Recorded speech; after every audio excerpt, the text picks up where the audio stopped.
মাটি বড় বড় এখানে উঁচা করিয়া দাও তারা থাকতো তো বালতিরে যে বাড়ানো মাস ফুলে তো পানি তুলে থাকতো টেকা দাও তো বিয়ার এখান তুলে ধরতে পারে না ব্যাপারও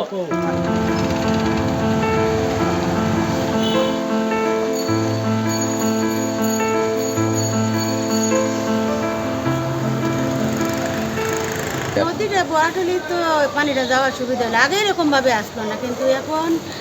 ইদানিং এই 2004-22 বন্যা এরকম দেখে জানি তো আমরা তো ছোটোবেলা থেকে সিলেট থেকে বড় হয়েছি কিন্তু এরকম অভ্যস্ত খাওয়ার পানিটা বেশি সমস্যা আর যে বাচ্চারা আর বেশি সমস্যা হইতেছে যেন পানির মাঝে হাঁটলে পরে ফুটি ফুটি দাঁড়িয়ে গেছে খাবার দাবার গুলা তো এখন নিজেরা করা লাগে আর কিছু সিটি খবর থেকে দিতেছে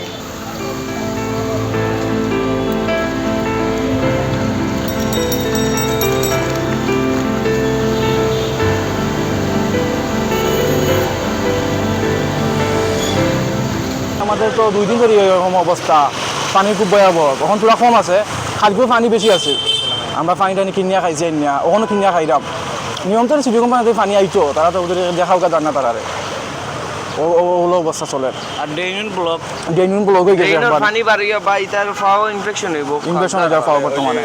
মেয় সবাই দেখতা এগুলা জানি প্রত্যেক ফিরে কিতালে পানি উঠে এখানে দেখতেই পারেন তাই কিতালে পানি উঠে প্রত্যেক ফিরে তো পানি উঠে যায় একটু মেঘিলেও পানি উঠে যায় আর সুরমা নদীটা একজন খরণ যদি গাছ লেভেল মানে মানুষ টিকেট গেলে পরে শীতর সিজনে মানুষ টিকেট গেলে মানে এগুলো দিয়ে কিতা করতে হইবা আগে নির্ভর করতে হইবা আমার 2 নম্বর এনকে পানি চাকে তারা